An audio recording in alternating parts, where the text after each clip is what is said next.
Anis kurli wali.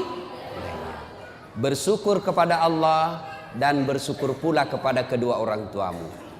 Artinya ada anak remaja hitam jidatnya gara-gara sholat, hafal Quran, Senin Kamis dia puasa, tiap malam dia tahajud, malam Jumat dia itikaf di masjid, kemudian membersihkan masjid, ikut ngajar ngaji di masjid, tapi durhaka kepada kedua orang tuanya. Bapaknya dia hianati, ibunya dia keluarkan air matanya. Kata Nabi, demi Allah, demi Allah, demi Allah, jangankan masuk sorga, baunya sorga diharamkan bagimu. Nah, adik-adik sekalian, saya ingin menyampaikan beberapa kisah anak durhaka. Satu, zamannya Isa alaihi salam. Ada yang tahu Nabi Isa nabi keberapa? Angkat tangan, siapa yang tahu? Hadiah. Siapa yang tahu? Nabi ke-20 tuh? Hah? Enggak dapat hadiah kalau berjamaah. 24. Zamannya Isa alaihissalam ada pemuda pak, bagus agamanya, kira-kira sekarang ketua remaja masjid kalau sekarang. Ibadah saja kerjanya, bagus amalnya, akhlaknya baik. Iblis sentimen. Kalau ada orang yang baik agamanya, bagus akhlaknya, maka iblis kepanasan. Maka iblis menghasut satu kampung. Dia datangilah satu kampung itu. Kau lihat itu, namanya Jurais. Kalau kau biarkan, maka anak muda akan beriman bersama mereka. Akhirnya apa? Rapat ini orang kampung.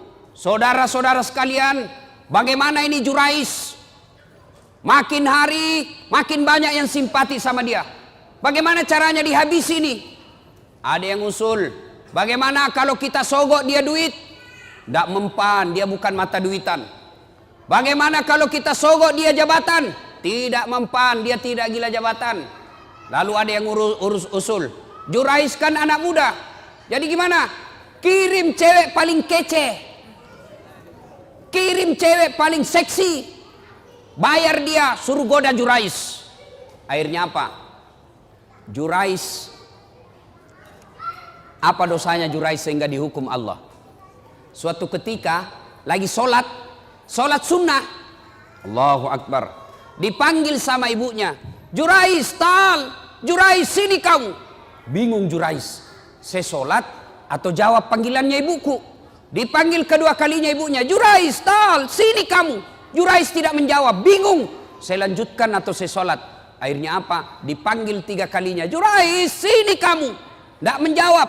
Ibunya pun tidak tahu kalau Jurais lagi sholat. Marah ibunya lalu bersumpah. Marah ibunya dan bersumpah, ya Allah, setengah mati aku hamilkan. Ibu-ibu masih ingat waktu hamil? Masih ingat? Bu, halo ibu, masih ingat waktu hamil? Enak enggak? Oh, itu ibu-ibu hamil pak, enggak ada enaknya.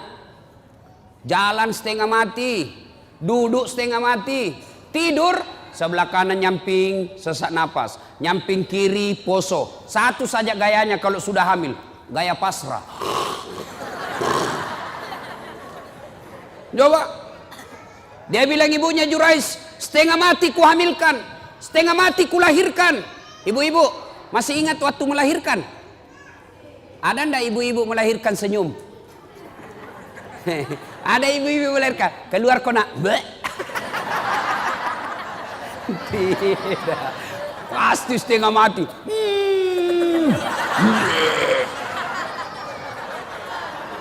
Iya toh, paling kalau bapak-bapak menderitanya, kapan bapak-bapak menderita? Ngidam. Kalau istrinya ngidam, sampai ada yang tanya sama saya, Ustadz, apa doanya supaya istri berhenti ngidam? Saya bilang, apa ngidamnya istrinya pak? Dia bilang, nanti dia bisa tidur kalau dia lihat saya duduk di atas lemari.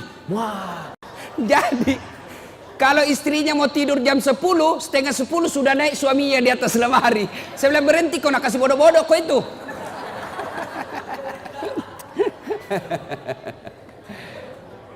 Dia bilang ibunya Jurais, setengah mati aku hamilkan, setengah mati aku lahirkan. Masa saya panggil dia tidak jawab? Ya Allah. Keluar sumpahnya ibunya Jurais. Jangan mati Jurais sebelum ketemu orang jahat. Ibu-ibu, kalau ibu-ibu bersumpah, arasnya Allah bergetar. Maka ibu kalau marah sama anaknya, jangan sembarang sumpah. Ini ibu-ibu biasa kalau marah sama anaknya kan keluar sumpah-sumpahnya tidak enak. Kurang ajar, setan. Nah bilang anaknya, bleh. Masa anaknya dibilangi setan? Kurang ajar, kambing. Bleh. Jadi ibu kalau marah sama anaknya, boleh marah tapi jangan keluar sumpah yang jelek-jelek. Boleh keras suara tapi sumpahnya yang bagus-bagus. Ih, anak saya kurang ajar betul. Mudah-mudahan kau jadi ustadz seperti Dasat Latif. Boleh sumpah seperti itu. Mudah-mudahan kau jadi dokter yang soleh. Sumpah seperti itu. Jangan sumpah yang tidak enak. Kurang ajar. Mudah-mudahan nak tabrak kau beca. Betul lah beca. Nah, akhirnya ibunya Jurais bersumpah, ya Allah jangan mati Jurais ketemu orang jahat. Arasnya Allah bergetar, dikabulkan. Akhirnya apa? Jurais difitnah, dikirimi cewek. Jurais dalam masjid, ini cewek datang, dia goda Jurais. Jurais, ayo kita main. Kata Jurais, haram. Gratis, haram. Gratis, haram. Tidak seperti anak Indonesia, haram, gratis. Ayo Pak Dek.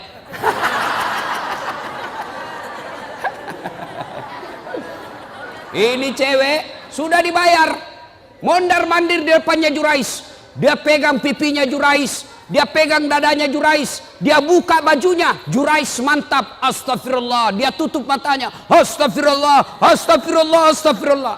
Kalau orangnya Indonesia, astagfirullah, astagfirullah. Mulutnya istighfar tapi matanya melotot, astagfirullah, astagfirullah. Akhirnya ini perempuan gagal menggoda Jurais. Semakin dia menarik-narik telanjang, Jurais tunduk, tidak tergoda. Ini perempuan malu, sudah telanjang tidak dilayani, sudah dikasih duit tidak berhasil. Akhirnya apa? Dia pergi berzina dengan pengembala kambing. Setelah berzina di pengembala kambing, hamil. Tabrakan antara cowok dengan cewek. Dek, kalau mobil tabrakan, pak! Mobil sama mobil penyok, penyoknya lari ke dalam. Kalau cewek sama cowok tabrakan, pak! Penyoknya lari keluar. Hamil. Begitu hamil ini cewek, dia kemana-mana pidato. Saudara-saudara sekalian, kenal tak Jurais? Kenal. Itu tuh yang kerjanya soleh, dia bilang dirinya. Yang kerjanya ibadah saja. Pembohong. Nih perut saya hamil gara-gara dia. Difitnah Jurais. Kemana-mana dia pidato. Saya hamil. Jurais yang hamili saya. Akhirnya satu kampung mulai marah. Hah? Jurais ternyata pencitraan. Jurais ternyata pembohong. Pura-pura alim. Mau pilpres datang-datang pesantren. Sudah dipilih dibohongi kita.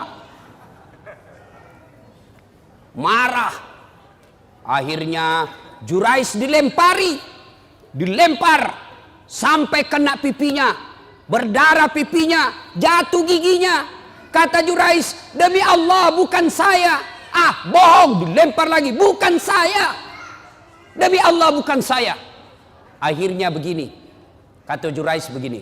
Bos, biar saya bilang tidak, kau juga tidak percaya. Kau tuduh saya tidak mau terima. Jadi bagaimana? Kita tunggu sampai lahir ini anak, kita tanya siapa bapaknya. Ringkas kisah. Lahir anak ini. Begitu lahir, masih merah, masih orok, dipencet pusatnya sama Jurais. Ya fulan, anak, ngomong kau, siapa bapakmu? Demi Allah, siapa bapakmu? Dengan izin Allah, ngomong ini bayi. Apa dia bilang? Bapakku bukan Jurais. Bapakku pengembala kambing di tetangga desa. Apa dia bilang Jairus? Ku bilang memang bukan saya. Apa mi? Jatuh mi gigiku ini, ganti kok. Ini robek-robek. Ganti gigi saya. Akhirnya Jurais bebas dari tuduhan itu. Coba adik-adik sekalian. Jurais, pemuda yang taat beribadah, dihukum oleh Allah gara-gara apa? Ibunya lagi memanggil dan ibunya pun tidak tahu anaknya lagi sholat.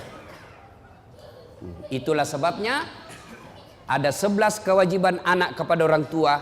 Satu diantaranya adalah menjawab panggilannya. Ustadz, bagaimana kalau kita lagi sholat Ustadz, dipanggil sama ibu?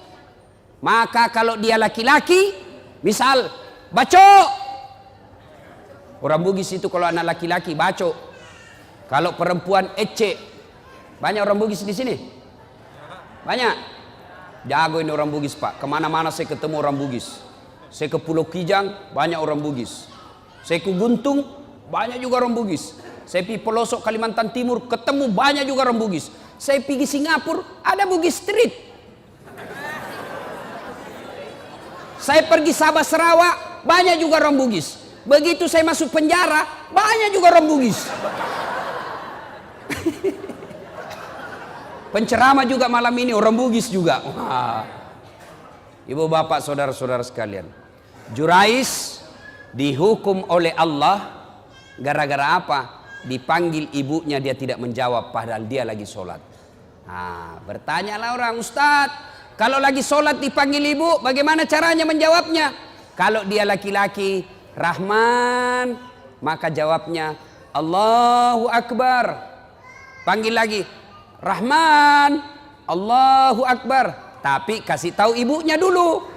Besok-besok ibu, kalau ibu panggil saya Rahman, saya bilang Allahu Akbar, berarti saya lagi sholat. Karena kalau ibunya tidak tahu masalah agama, Rahman, Allahu Akbar, kurang ajar. Dipanggil dia takbir. Oh Rahman, Allahu Akbar, kurang ajar betul ini anak. Itu tapi Jangko juga pura-pura bos.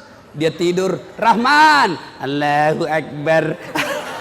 Padahal dia tidur, wah dongok-dongok.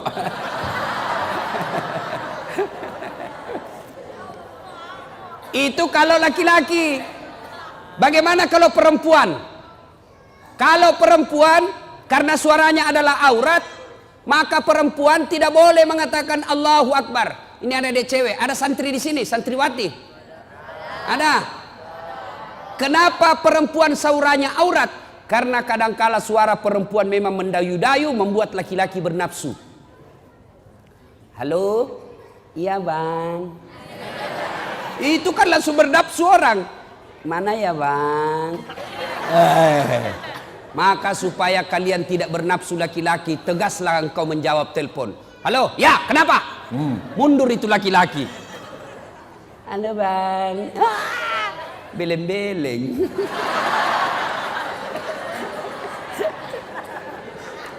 Bagaimana kalau perempuan dipanggil ibunya atau bapaknya? Fatimah, maka jawabannya adalah bertepuk 3 kali. Nah, bertepuknya begini. Fatimah. Tapi kasih tahu dulu ibunya. Bu, besok-besok kalau ibu panggil saya begini, berarti saya lagi sholat. Kalau ibunya tidak tahu, Fatimah. Atau jangan salah tepuknya, dia tepuk. Itu tepuk pramuka itu bos. Nah itu. Nah, kisah kedua anak durhaka. Namanya Alqamah. Alqamah ini bagus sekali agamanya. Di mana Nabi dakwah di belakangnya ada Alqamah. Di mana Nabi berjamaah di belakang ada Alqamah. Tapi anehnya ketika sakaratil maut tidak bisa mengucapkan 2 kalimat syahadat. Sakaratil maut dibimbing oleh Bilal. La ilaha illallah. Alqamah coba bilang la. Tidak ada. Akhirnya Bilal lapor sama Nabi, ya Rasulullah, Alqamah sakaratil maut tidak bisa mengucapkan 2 kalimat syahadat, tolong Anda doakan. Nabi heran, wih, kok bisa? Alqamah kan baik agamanya, dia selalu berjamaah, dia selalu ikut pengajian, bagus bacaan, kok bisa? Didoakan oleh Nabi, tetap tidak bisa. Akhirnya Nabi punya kesimpulan, pasti ada dosanya besar ini anak. Kau cari bapaknya, bapaknya ternyata sudah meninggal. Cari ibunya, ketemu. Bilal berkata, Bu, mohon maaf, anak ibu si Alqamah sakaratil maut tidak bisa syahadat, mungkin ada dosanya sama ibu. Apa kata ibunya? Dia dapat sudah itu. Kurang ngajar itu anak. Setengah mati aku lahirkan, setengah mati aku hamilkan, setengah mati aku susui, setengah mati aku besarkan. Setelah ada istrinya, lebih sayang istrinya daripada saya. Maksudnya apa ibu? Pernah suatu ketika saya datang ke rumahnya, karena lama saya tidak pernah ketemu, dia lama tidak datang ke rumah saya, aku rindu kepada anakku, maka aku yang datang ke rumahnya. Ketika saya mau datang ke rumahnya, sebelum saya buka pintu pagarnya, belum saya masuk pintu rumahnya, saya dengar dia berkata kepada istrinya, Bu, datang ibu, sembunyi cepat itu kacang. Didengar sama ibunya, nangis ibunya, tidak jadi masuk kembali ke rumah. Disampaikanlah kejadian ini kepada Nabi. Nabi lalu bersabda, waduh, malopo dosa anal kama. Dek nana salama ya tuan nanai, macilakai. Katanya, besar dosanya nih Alqamah, tidak selamat dia. Panggil ibunya, atau saya yang datang sama dia. Panggil ibunya datang. Nabi bersabda, Bu, lihat anaknya, dia tidak bisa syahadat, tidak selamat kalau tidak dimaafkan sama ibu. Dia bilang ibunya, biar saja, dia rasa supaya kurang ngajar itu anak. Kata Nabi, Bu, kalau begitu lebih baik saya bakar api dunia daripada apinya neraka yang bakar. Karena kalau api dunia masih ringan dibanding api neraka. Adik-adik, api itu ada 3-4 tingkatan. Bapak-bapak, ada yang tahu berapa tingkatan api? Berapa dek? 4. Api tingkatan pertama warnanya merah. Itu warnanya perokok. Ada perokok di sini? Ada? Berhentilah merokok pak. Bapak kalau merokok itu sama membunuh orang Palestina. Itu biasa orang perokok kan seperti kayak beleng-beleng. Ini aja kerjanya. Itu aja dikerja. Sekali-kali usap. Isap kunyah. Jangan dibuang bos. Kok kasih rugi kita. Baru-baru meninggal istrinya Indro Warkop DKI apa itu? Yang tukang lucu-lucu itu? Warkop DKI Indro meninggal istrinya. Gara-gara apa? Kena kanker paru. Gara-gara apa? Karena suaminya selalu merokok, istrinya kena kanker karena selalu mengisap asap rokok. Apa ini merokok ini? Berhenti merokok pak. Jangan marah ya. Bapak kalau marah terserah, saya sudah mau pulang besok. Berhentilah merokok. Ini bapak-bapak anaknya dilarang merokok. Awas kalau kau merokok, awas. Saya tempelin kau kalau saya dapat kau merokok. 10 menit dia bilang, Pi kau belikan saya rokok nak. Maksud lo? Ada juga ustadz di sini merokok. Ada ustadz. Kalau ada ustadz merokok, ustadz beleng-beleng. Masa anak santri dilarang merokok baru dia merokok di depan santri? Tidak boleh pak. Bapak tahu enggak siapa yang punya pabrik rokok? Pabrik rokok sekarang yang punya pak orang Yahudi yang ada di Indonesia. Berarti bapak kalau beli rokok sumbang orang Yahudi, tembaki orang Palestina. Berhentilah merokok. Ustadz saya tidak bisa berhenti Ustadz. Kenapa? Nggak jalan otakku. Bale-bale. Buktinya Ramadan jalan di otak tak. Berhentilah merokok. Niat berhenti merokok mulai malam ini. Pembeli rokok tabung pergi umroh bersama Ustadz Das'ad. Itu lebih utama. Atau kasih anak kita untuk sekolah pendidikan, belikan dia buku yang baik daripada rokok dibakar.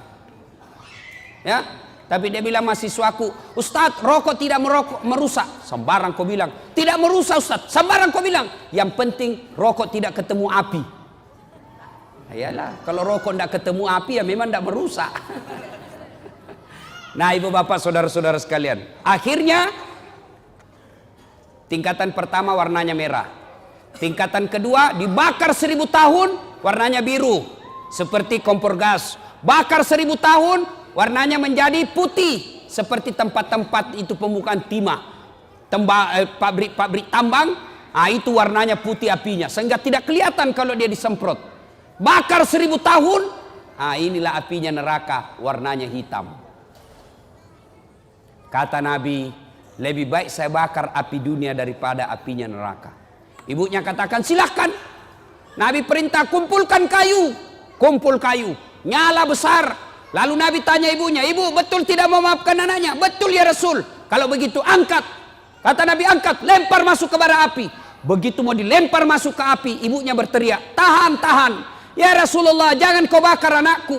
Memang dia kurang ajar, memang durhaka. Tapi kedurhakaannya, kurang ajarnya tidak ada artinya ketimbang penderitaan saya menghamilkan dia 9 bulan dalam perut saya. Saya lahirkan hidup dan mati. Demi Allah, saya maafkan anakku ya Rasul. Jangan kau bakar dia. Nabi tanya, betul ibu maafkan anaknya? Betul ya Rasul. Akhirnya Nabi katakan, letakkan dia. Lalu diletakkan dengan bersusah payah. Akhirnya Alqamah mengucapkan, La ilaha illallah Muhammadar Rasulullah. Meninggal. Alqamah hidup pada zaman Nabi, baik agamanya, tapi menghadapi sakaratul maut dengan tersiksa. Gara-gara apa? Durhaka sama ibunya. Nah, adik-adik sekalian, kalau durhaka sama orang tua, biar hafal Quran, tidak ada bu utamanya.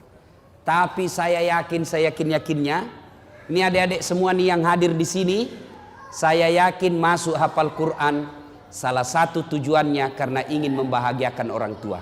Ya kan? Ya adek ya? Adik-adik sekalian, hafal Quran sudah dapat pahala. Diharamkan disentuh api neraka bagi mereka yang hafal Quran. Diharamkan disentuh api neraka. Yang kedua, dengan hafal Quran, maka adik-adik sekalian akan memberikan jubah ke ibunya nanti di akhirat. Ketika Dinda di akhirat karena hafal Quran, maka Allah berikan hadiah kepada Dinda ini, adik-adik ini yang hafal Quran. Ambil orang tuamu masing-masing, kasih jubah kemuliaan karena engkau menghafal Quran. Maka bapak-bapak, ibu-ibu yang ada anaknya hafal Quran, bahagia bapak-bapak. Ada orang bangga kalau anaknya pintar bahasa Inggris. Ustadz, itu tetangga saya hebat Ustadz. Masih kelas 1 SMP sudah hafal, sudah pandai bahasa Inggris. Kelas 3 dia sudah lancar bahasa Inggris. Apa hebatnya? Banyak yang pintar bahasa Inggris pak. Mana buktinya? Bapak jalan ke Inggris. Anak-anak di Inggris bahasa Inggris semua pak. Betul. Betul, saya tidak main-main pak. Itu anak-anak di sana baru belajar bicara sampai pikun bahasa Inggris semua pak. Tidak tahu dia bahasa Bugis. Tidak usah, apa hebatnya pintar bahasa Inggris. Memangnya nanti kalau kita meninggal, anak kita sudah kita masuk kubur, anak berdoa, oh my God, please help me my mother. Tidak lah ya. Lebih baik anak kita hafal Quran. Sekarang itu anak durhaka zaman dulu. Sekarang bagaimana model anak durhaka? Jam berapa Isa Ustaz? Berapa menit lagi? 2 menit lagi. Oh sudah habis berarti. Anak durhaka abad modern. Kira-kira tahun lalu di Sulawesi Selatan. Ada anak usia 22 tahun. Lepas dari apa itu opname. Karena dia penyakit diabetes. Masuk di opname, keluar opname, besoknya langsung mau pergi naik motor. Dilarang sama ibunya. Nah, kau baru keluar dari rumah sakit makan ongkos. Kalau kau keluar sakit lagi kamu, jangan kau keluar nak. Saya mau keluar, dilarang sama ibunya. Marah ini anak, dia tempeleng ibunya. Ditempeleng ibunya, dilihat sama bapaknya. Kurang ajar ini anak. Mamaknya ditempeleng. Datang bapaknya, dia pukul, melawan ini anak. Bapaknya usia 60 tahun, ini anak usia 22 tahun. Duel berkelahi. Jatuh bapaknya pingsan, dia seret masuk ke gudang, dia cungkil dua belah mata bapaknya. Meninggal bapaknya, Pak. Meninggal bapaknya. Tangkap sama polisi. Beberapa hari kemudian meninggal juga ini anak, tidak ada yang mau solati. Sempat ribut di medsos di Sulawesi Selatan. Anak durhaka zaman sekarang. Apalagi anak durhaka. Saya mau pergi ceramah di Sulawesi Selatan, mau pergi taksiah. Tiba-tiba ada ibu-ibu menangis. Ustadz, tolong datang ke rumah saya, Ustadz. Nangis, Ustadz, tolong bantu saya. Kenapa ibu? Tenangkan ibu, tarik nafas. Tenang ibu, meninggal suamiku, Ustadz. Tolong datang ke rumah, saya tidak tahu urus bagaimana cara. Saya bilang, bagaimana? Mana semua anak-anaknya? Anakku sibuk semua, Ustadz. Saya datanglah ke rumah itu. Begitu saya datang di rumahnya, saya bilang, Bu, mana nomor teleponnya anaknya? Saya minta nomor telepon anaknya, lalu saya teleponlah anaknya yang pengusaha di Samarinda. Orang kaya di Kalimantan. Tabe, Daeng, meninggal bapaknya. Apa kata ibunya, bapaknya? Daeng, ada berita duka, meninggal bapaknya di Makassar. Apa kata anaknya? Oh, sudah lama memang sakit itu bapakku, Ustaz. Jadi saya bilang, jadi bagaimana, Daeng? Ditunggu atau tidak? Apa jawabannya? Tidak usah ditunggu, Ustaz. Biar saya pulang tidak merubah keadaan. Jadi bagaimana? Silakan kirim SMS nomor rekeningnya Pak Ustadz. Biaya pemakaman dan pengurusan jenazah saya transfer, Ustadz saja yang ngurus. Anak durhaka, Pak. Bapak mau punya anak seperti itu? Mau punya anak seperti itu? Tentu tidak mau. Mau punya anak yang soleh dan soleha? Mau punya anak yang soleh dan soleha? Masukkan ke pondok anak kita. Coba kalau anak kita di pondok, Pak. Coba anak kita di pondok, sholat 5 waktunya berjamaah, makannya jelas halal, ucapan-ucapannya jelas tidak pernah bicara kotor, jelas dia tidak akan tersentuh oleh yang bukan muhrimnya, makanannya bagus, meskipun barangkali tempe, meskipun ala kadarnya, tapi halal. Tapi kalau anak kita di luar, mungkin di rumah makanannya ayam, tapi kalau dia keluar rumah, apa yang dimakan? Narkoba, lem pox, lem Korea. Ibu bapak saudara-saudara sekalian, banyak hal yang ingin kita sampaikan, tapi waktu Isya yang telah sampai. Insyaallah lain waktu dan kesempatan kita lanjutkan. Adik-adik sekalian,